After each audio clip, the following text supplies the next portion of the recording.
Hi, this is another project involving a Traintech SFX20, which is the little capsule that should be battery operated and makes diesel sounds. I used one in a video recently in a Triang DMU. Now in this application here we have a wren, I guess it's a cattle wagon, and using its existing wheels I've put guitar string pickups on it, blanked out the sides, and inside there's an SFX20, an Arduino processor, a small LiPo battery and charger, same kit as I've been using in quite a few other things, and my favourite relay, the bistable relay.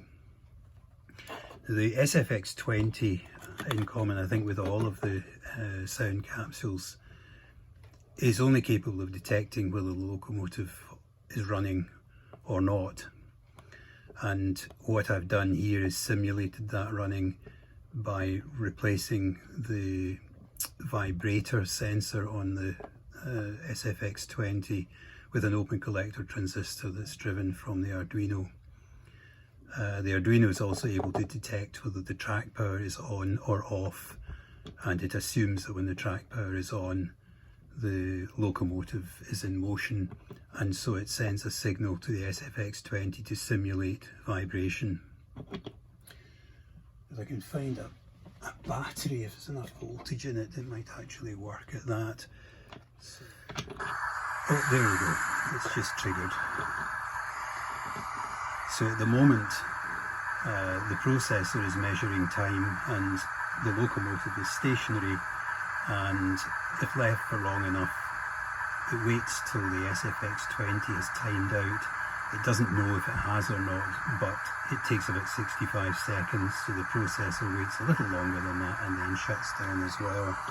But if we put the power on, you can hear now the locomotive is in motion, and that resets the timer in the processor, and it would start timing at 68 seconds, 3 seconds more than the SFX timeout,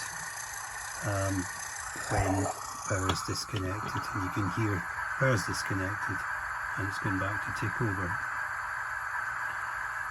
So let's see how it works in practice. So this is my recently acquired Class 17 manufactured by Helion, and it's a relatively quiet running locomotive, so you can hear the sound a bit better than some others. So I'll just apply some power.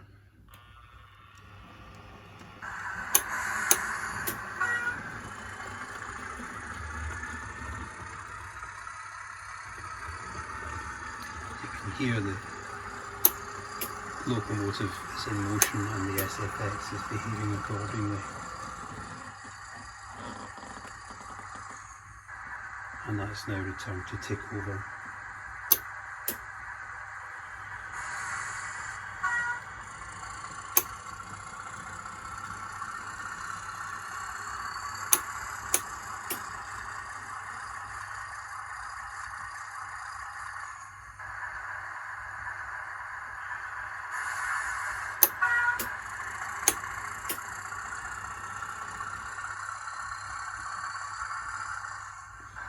The setup has the benefit clearly that well, first of all, you don't need to change batteries, and secondly you can move that wagon to be behind any diesel locomotive, and you're going to get that effect. So they're quite expensive, these I think typically retail around £50, so the ability to move it around, which obviously you could do if you use the battery and we're prepared to take the locomotive apart or whatever, but this is an easier way of doing it. The manufacturer does suggest using a wagon, but I think to take it to this one stage further is just probably a better solution, and the cost of the components in that, the sum total will probably be maybe half the price, probably not even half the price of the sound capsule.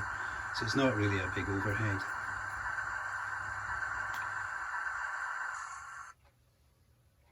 and that is the time capsule timed out, and I just heard the relay there, and the unit itself is timed out. So I hope you found that interesting. Thanks for having a quick look in there.